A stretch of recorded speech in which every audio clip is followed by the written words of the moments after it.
We're going to continue talking about statistics today, and we're going to talk about sample surveys, experiments, and observational studies. All right, so there are three different methods for collecting data. We have a sample survey, an experiment, and an observational study. Read the three examples below. Which method of data collection do you think is used in each? 1. The coach wants to know what students think about the new jerseys for the team. The coach asks 10 students picked at random from each grade. So he's picking them at random. Which one do you think that would be? Sorry, I didn't want to put them all in at once, but I guess I did. The first one would be an example of a sample survey. Because you're picking a sample, you're choosing them at random. 2, a store owner wants to know if he sells more sandals or sunglasses during the summer. He records the number of sales for both products for the entire month of June. This would be an observational study because he's actually collecting data. He's observing, he's just watching what happens and recording it. 3, researchers plan to investigate a new medication that may reduce blood pressure for individuals with higher than average blood pressure. 90 volunteers with higher than average blood pressure are found. Volunteers are randomly assigned 100 milligrams of the medicine, 200 milligrams of the medicine, or a placebo. Blood pressure, a placebo is it's like a sugar pill. The people don't know it. They think they're taking real medicine, but it's not. It's just a sugar pill. It's not doing anything to them. And the reason they do that is people can kind of convince themselves that medicine is working, even if it's not, because the mind is such a powerful thing. And so they always put in a placebo on these things to also take into effect, people that kind of, I'm taking medicine, so I must feel better. And they convince themselves they do. The brain is a powerful thing. Anyway, volunteers our blood pressure will be measured at the beginning and at the conclusion of the study. So you're actually taking people, administering medicine, following the data. That's a full-blown experiment. Okay. So if we define these three methods, a sample survey is a study that obtains data from a subset of the population, i.e. a sample, in order to estimate a parameter of that population. An experiment is when a treatment is deliberately imposed. So they're deliberately giving these people medicine to impose on an individual to observe a possible change in the response or the variable that's being measured. An observational study is observations and measurements of individuals are conducted in a way that doesn't change the response or variable being measured. Okay, so you're just observing. You don't do anything to affect how the results come out. You literally just watch. Whereas an experiment, you're deliberately trying to make things better or worse or whatever. Okay. All right. So components of an experiment. Choice 3 above describes an experiment. Every experiment should have each of the following components. Give the general definition of each and then define them in the context of the blood pressure experiment. All right? Experimental units or subjects. In my blood pressure example, when you talk about the experimental units or subjects, those are the people, the animals, or the objects that your treatments are going to be applied to. So in my study there, my blood pressure study, we would say that the units or the subjects were those 90 volunteers that had higher than average blood pressure. The factor, the explanatory variable, is the variable that is altered in the study. In this case, in the experiment with the blood pressure, the variable that's being altered is the medication, whether they got the 100 milligrams, the 200 milligrams, or the placebo.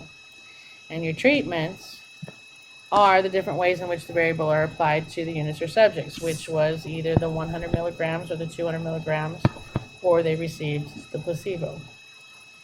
A response variable. All experiments must also have the following three. The response variable is measurable outcomes of the experiment. So my response variable is what I would be looking for is a change in blood pressure between the beginning and the end of the study. All experiments must also have the following three important elements. which are control, randomization, and replication. A says, what part of the experiment do you think is the control, and what is the purpose of a control? The placebo group is the control, and that is so their blood pressure provides a basis of comparison. In other words, the placebo group, their blood pressure shouldn't change at all because they're not taking medicine one way or another. And B says, why do you think the volunteers had to be randomly assigned? And that's so that both the treatment, the new medication group, and the control, the placebo group, have a mixture of subjects with different characteristics. What part of the experiment shows replication? That would be having a large number of subjects instead of like just 2. D says the experiment also mentions a placebo. A placebo is a dummy treatment given to humans in the control group. This makes this a blind study. What do you think the reason is for doing this? Well, if subjects knew whether they were getting the new medicine or not, it might affect their reactions, mind over matter, like I was saying earlier, leading to stress or other things that could change their blood pressure. So that's why we don't tell them which ones they're getting. We want true results. Okay, so we're going to watch the video on Learn Zillion, select a type of study.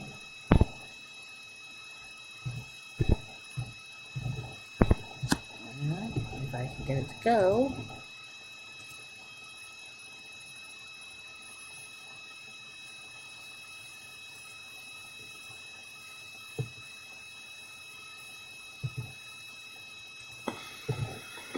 How can you determine whether to conduct a sample survey, an experiment, or an observational study?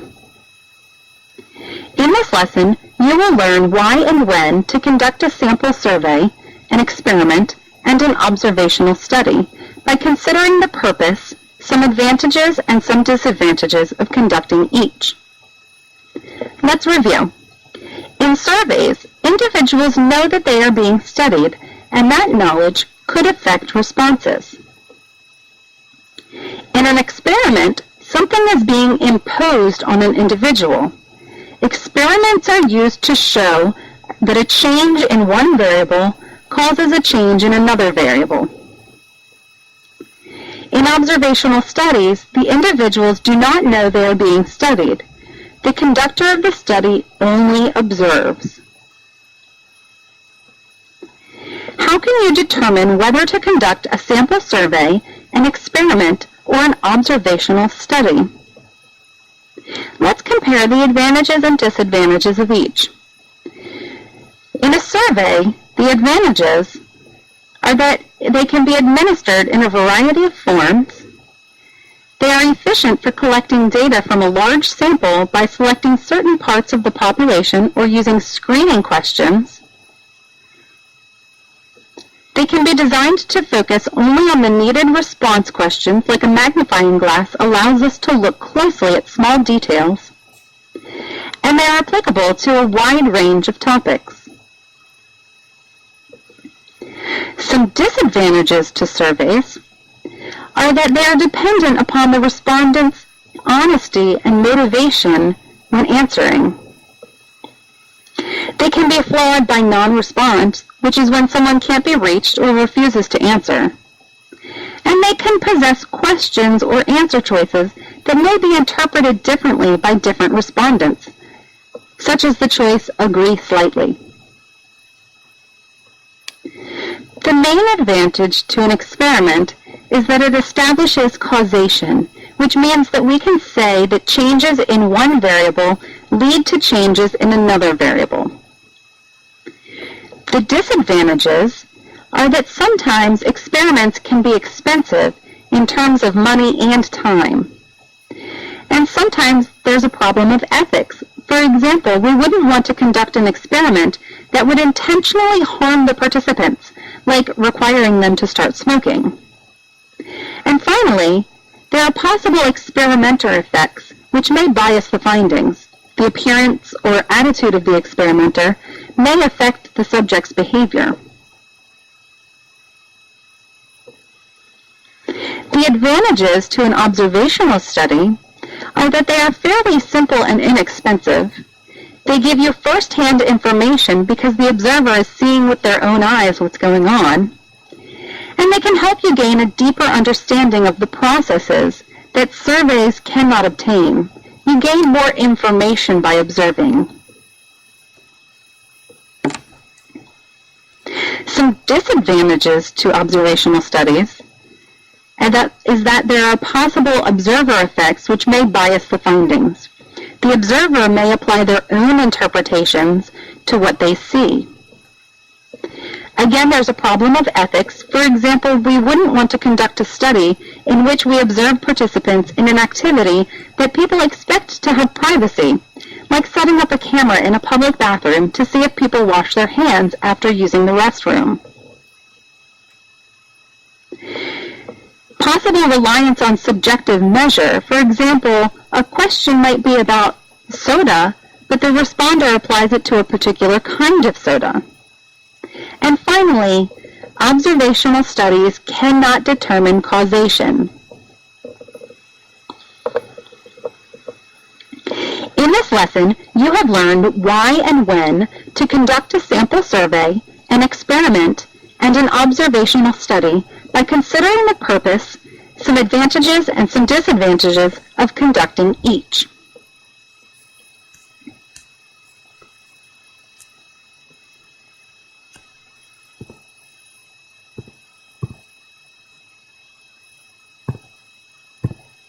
All right, so hopefully you were filling this out as you watched, but if not, let's talk about it. So some advantages of a sample survey. It can be administered in a variety of forms. It's efficient for collecting data from a large sample. It can be designed to focus only on the needed response questions, and it's applicable to a wide range of topics. Some disadvantages. It's dependent upon the respondent's honesty and motivation when answering. It can be flawed by non-response when someone can't be reached or refuses to answer. And it can possess questions or answer choices that may be interpreted differently by different respondents. For an experiment, the advantages are it establishes causation. Changes in one variable leads to changes in another variable. The disadvantages is that it can be very expensive in terms of money and time. There could be problems with the ethics, something that might harm the participants. And appearance or attitude of the experimenter may affect the subject's behavior. For an observational study, the advantages is that it's fairly simple and inexpensive. It gives you first-hand information because the observer is seeing with their own eyes what's going on.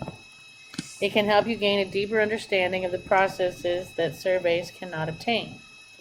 Some disadvantages is the observer effects may, the fact that you're observing it may bias the findings if the observer applies their own interpretations to what they see.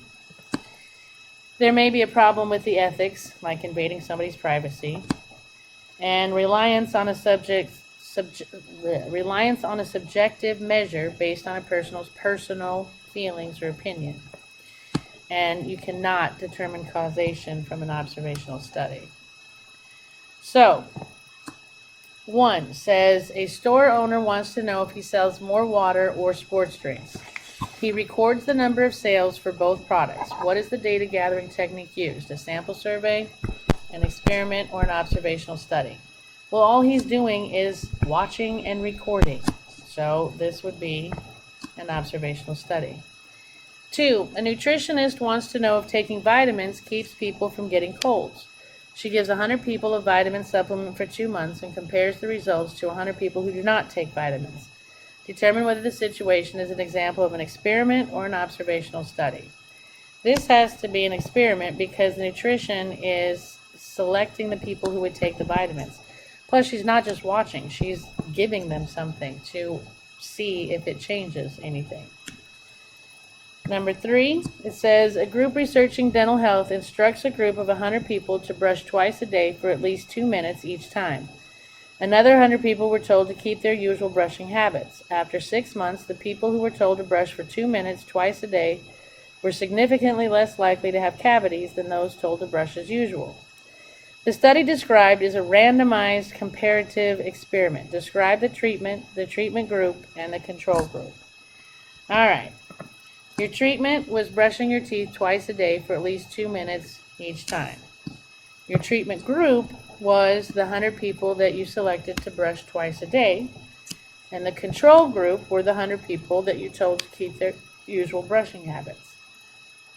Number 4, an educator wants to compare the effectiveness of computer software that teaches reading with that of a standard reading curriculum. He tests reading ability of each student in the class of 4th graders and then divides them into 2 groups. One group uses the computer regularly while the other studies a standard curriculum. At the end of the year, he retests all students and compares the increase in reading ability in the 2 groups. Is this an experiment? Why or why not? What are the explanatory and response variables? Yes, the educator is the one who decides. It is an experiment. The educator is the one who decides which students uses the computer software and which students use the standard curriculum. Okay. Your explanatory variable is the method of curriculum, either standard or computer. And the response variable is the difference in reading ability of the 2 groups. Okay, so your explanatory variable is pretty much what you're studying, and the response variable is the results you get. Number 5, does regular exercise reduce the risk of a heart attack? Here are 2 ways to study this question. Explain why the second design will produce more trustworthy data. A researcher finds 2,000 men over 40 who exercise regularly and have not had heart attacks. She matches each with a similar man who does not exercise regularly, and she follows both groups for 5 years. B. Another researcher finds 4,000 men over 40 who have not had heart attacks and are willing to participate in a study. She randomly assigns 2,000 of the men to a regular program of supervised exercise. The other 2,000 continue their usual habits. The researcher follows both groups for 5 years. So, I would say that the second design is an experiment. The researcher randomly assigns the men to either the exercise program or the control group. Random assignment will make sure the men in both groups have a variety of characteristics. In the first design, men decided on their own to exercise. So you've got a bias in there because they want to exercise, so they're already motivated to do that. They probably tend to be more healthy anyway if they're wanting to have better habits, so the group can't be compared properly. All right, you answer this one, hit pause, come back when you're ready, and hopefully you got 3. So, multiple choice. One of the primary roles of many chemical analysts is to determine how different forms of matter interact and react with each other. Explain why experiments and not observational studies are most often associated with chemical analysis. Because it's practical to set up experiments where, for example, different elements interact with each other. It's also usually ethical. Okay. Sickle cell disease is an inherited disorder of the red blood cells. It can cause severe pain and many complications. Can the drug hydroxyurea, whatever that is, reduce the pain caused by sickle cell disease? A study by the National Institutes of Health gave the drug hydroxyurea to 150 sickle cell sufferers and a placebo to another 150. The researchers then counted the episodes of pain reported by each subject. What are the experimental units or subjects? Well, that would be the 300 sickle cell sufferers. What is the factor or the explanatory variable? That's going to be the medication that they received. The response variable is going to be how many episodes of pain they report. Is this a blind study, and how do you know? Yes, it's a blind study because we're using that placebo to give to the control group, so they don't know if it has the new drug in it or not. And it says use a diagram to lay out the design of the experiment. You can do diagrams a lot of different ways. This is just one example. Okay, so we're going to have 300 because they're doing 150 sickle cell sufferers with placebo and another 150 with the drug, right? So we have a total of 300 sickle cell patients. This is going to be a random assignment. You have 150 in each subject. Treatment 1 is going to be the drug. Treatment 2 is going to be the placebo. And your outcome is you're going to compare the number of pain episodes. Okay? So, it says justify when to use a sample survey, an observational study, or an experiment. Well, using our definitions of these, tell me what you learned in those videos. 2, what are the 3 most important elements of any experiment? Wasn't that the control, the randomization, and replication? Control for 2, control, randomization, and replication. Number 3, describe some advantages and disadvantages of a sample survey, an observational study, and an experiment. We filled out that chart. Answer that with whatever you think is most important to you. 4, why are experiments more reliable than observational studies? Again, in that video, you can use that to explain why experiments are more reliable in your own words. Alright, so we are at homework. Happy homeworking, and I will see you next time.